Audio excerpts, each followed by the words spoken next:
नमस्कार शेतकरी मित्रांनो, हा जो तुम्ही प्लॉट बघत आहात हा जून महिन्यात लागवड केलेला प्लॉट आहे. आता 1 वर्ष कंप्लीट झाला त्याला. हे जैनचं टिश्यू कल्चरचं रोप होतं. माल वगैरे अतिशय चांगला होता आणि गेल्या वेळेस जी भाववाढ झाली 1 महिन्याभरापूर्वी साधारण 2000 ते 2200पर्यंत रेट चालू होते बोर्ड भावाप्रमाणे. पण ॲक्च्युअलमध्ये शेतकऱ्याला 1200-1300 रुपयापर्यंतच भाव मिळाला. पूर्ण बोर्ड भाव त्यांना मिळालाच नाही. वास्तविक मागणी मोठ्या प्रमाणात होती, माल पण चांगला होता. पण हे दुर्दैव आहे. आणि आता 9 तारखेपासून जी भाववाढ झालेली आहे, म्हणजे साधारण पहिले 3500 वाढला होता, 9 तारखेला नंतर 3700पर्यंत हायेस्ट भाव गेला. पण दुर्दैव असं आहे की शेतकऱ्यांचं म्हणणं असं आहे की बुवा आमच्या मालाला तेवढा भाव मिळतच नाही आहे. तर ही सत्य परिस्थिती आहे. व्यापारी लॉबी पूर्ण ॲक्टिव्ह आहे या बाबतीत. जास्तीत जास्त आता या प्लॉटचा जर हिशोब बघितला 70-80% माल यांचा 1200-1300च्या भावाने गेलेला आहे. आणि आता शेवटचा तुम्ही कुठं माल बघताय, हा याला आमच्याकडे कचरी माल म्हणतात खानदेशमध्ये.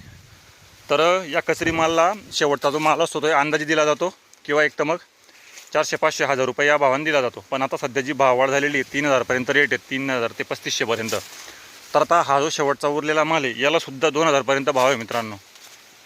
तर अशी परिस्थिती आहे. पण नाराजी ती शेतकऱ्यांची की आपल्याला बोर्ड भावाप्रमाणे भाव मिळत नाही आहे. आणि सध्या प्रत्येक शेतकऱ्याचं टार्गेट असेच आहे की बुवा त्यानंतर काही कोणाला घरगाड्या बंगले नाही घ्यायचे आहेत, फक्त कर्जातनं सुटका व्हावी, चांगलं जीवन जगता यावं, या हिशोबाने शेतकरी आता तेवढ्या भाववाढीची किंवा तेवढा भाव मिळायला पाहिजे अशी अपेक्षा करतो आहे. तर दुर्दैव आहे की तेवढा भाव मिळत नाही आहे. आता आमच्या परिसरामध्ये हा इकडे एकमेव प्लॉट आहे आणि काही प्लॉट 1-2 महिन्यांनी सुरू होतील, कारण की आता निसवणला सुरुवात झालेली आहे. तर आता विषय असा आहे की भाव टिकून राहतील का नाही.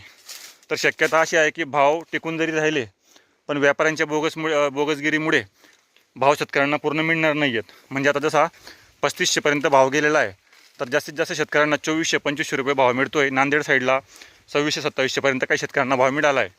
आणि इकडं आपला खानदेश पट्ट्यामध्ये जर बघितलं की ज्यांचा माल एकदम एक्सपोर्ट क्वालिटीचा आहे त्यांना काही मोजक्याच शेतकऱ्यांना 3000पर्यंत रेट मिळालेला आहे. पण पूर्ण बोर्ड भावाप्रमाणे एकही शेतकऱ्याला अजूनपर्यंत भाव मिळालेला नाही आहे. तर हे वास्तव आहे. आणि आता विषय असा आहे मित्रांनो, याच्यात ही गोष्ट लक्षात घेऊन घ्या, कारण की आता मी जो याच्यामधला एजंट आहे आणि व्यापाऱ्याशी बोलल्यानंतर या गोष्टी क्लिअर झाल्या. त्यांनी तसंच आपल्याला सांगितलं. त्यांनी सांगितलं की मालाची ग्रेडिंग कशी ठरते बा एक प्रकारे, किंवा काही लोकांना 3500 भाव, काही लोकांना 2400 असेल किंवा 1400 असेल असा भाव का असतो.